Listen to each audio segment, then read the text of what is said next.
Sahib sehat ala Nabi, selain menu-menu kesukaan Rasulullah Sallallahu Alaihi Wasallam, ada banyak hal lain yang juga bisa kita contoh dalam kehidupan sehari-hari. Salah satunya, kebiasaan Nabi Muhammad Sallallahu Alaihi Wasallam menahan lapar demi umatnya. Sementara kaitannya dengan masa sekarang, mengurangi makan erat hubungannya dengan menjaga kesehatan tubuh kita. Yuk kita simak sama-sama penjelasan Dr. Zaidul Akbar berikut ini. Lapar itu adalah elemen pertama dalam kedisiplinan diri kita. If you can control hunger, you can control everything else.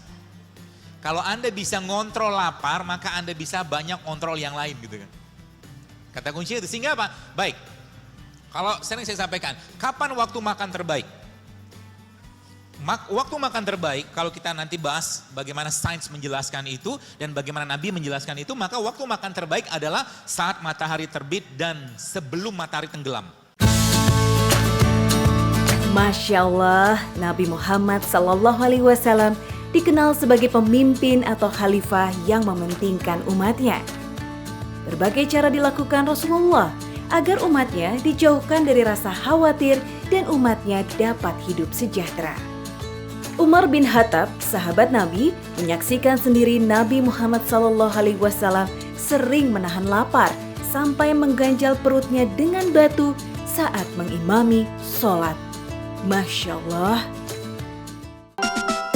Sahib sehat, setiap hari tubuh kita menjalani berbagai aktivitas, termasuk di dalamnya melakukan 5 waktu sholat wajib sebanyak 17 rakaat. Namun sadarkah Sohib, selain melambangkan kepatuhan kita kepada Allah Subhanahu wa Ta'ala, gerakan sholat juga punya manfaat penting loh buat kesehatan. Berikut nih penjabarannya.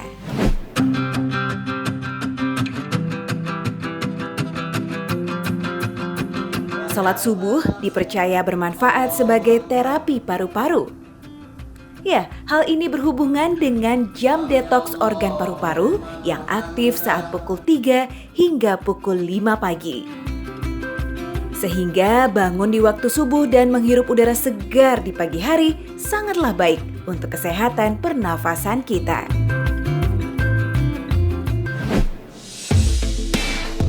Selanjutnya, sholat zuhur. Ini sangat bagus sebagai terapi jantung. Rajin-rajinlah kita sholat tepat waktu karena saat kita beristirahat untuk sholat zuhur, maka tubuh dan jantung kita akan ikut beristirahat sebelum melanjutkan aktivitas lagi.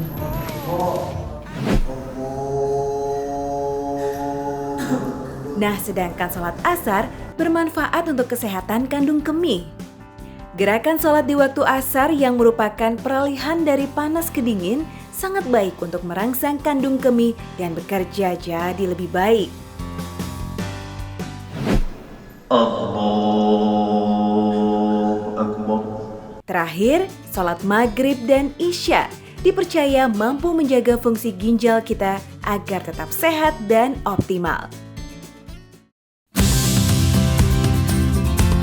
Dalam menjalankan kehidupan sehari-hari, mungkin kita sering merasa lesu dan tidak bersemangat. Hal ini sedikit banyak dipengaruhi oleh waktu tidur kita yang tidak benar. Jika saat terbangun di pagi hari kita merasa lemas dan tidak bersemangat, maka di siang harinya kita juga akan merasa lemas. Maka dari itu, Rasulullah Sallallahu Alaihi Wasallam memberikan petunjuk kepada umatnya, selalu membiasakan diri tidur malam di awal waktu bila tidak ada hal penting yang dikerjakan. Sahib sehat ala Nabi, tidur sebenarnya sangat bermanfaat. Tapi ada beberapa waktu tidur yang bisa mengakibatkan bahaya. Ya, diantaranya adalah tidur setelah sholat subuh hingga matahari terbit. Perilaku tidur setelah sholat subuh bisa mengakibatkan rasa malas dan tidak bersemangat di sisa hari kita. Nah, larangan tidur yang kedua adalah di saat waktu antara asar dan maghrib. Selain tidak baik bagi kesehatan, kedua waktu tidur tadi memang dilarang oleh Nabi Muhammad SAW. Sahib, Kalau tadi sudah dibahas waktu-waktu yang tidak dianjurkan untuk tidur, nah kali ini kita mau berbagi resep nih buat kalian yang mungkin mengalami gangguan sulit tidur. Gejala ini biasa disebut insomnia. Jangan anggap sepele ya, kurang tidur bisa mengganggu metabolisme tubuh dan berpotensi menimbulkan penyakit berat. Nah, kalian pasti mau tahu dong cara bikinnya. Yuk kita buat sama-sama.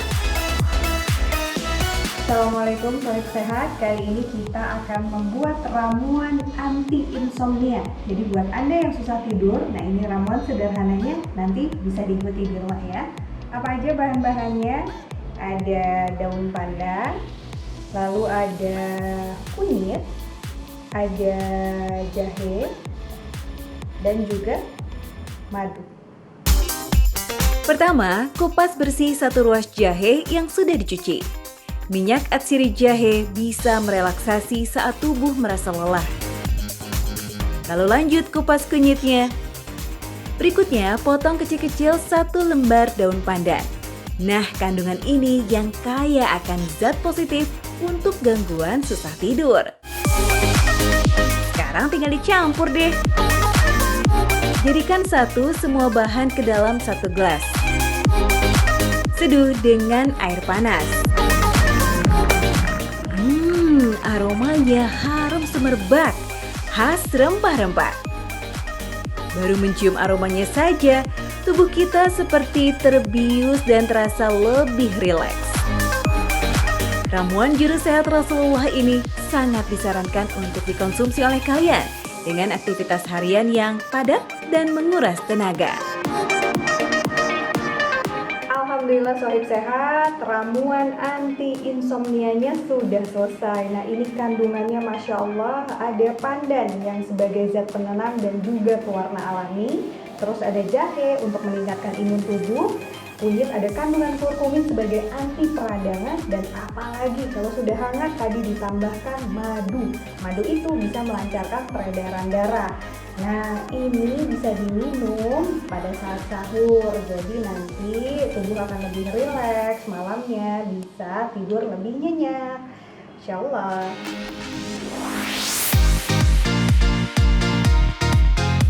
Insya Allah kita semua diberikan tidur yang berkualitas dan bangun dengan segar keesokan harinya. Jangan lupa ya, setiap hendak tidur, kita wajib berdoa dan menyerahkan semua beban masalah dan pikiran kita kepada kehendak Allah Subhanahu wa Ta'ala.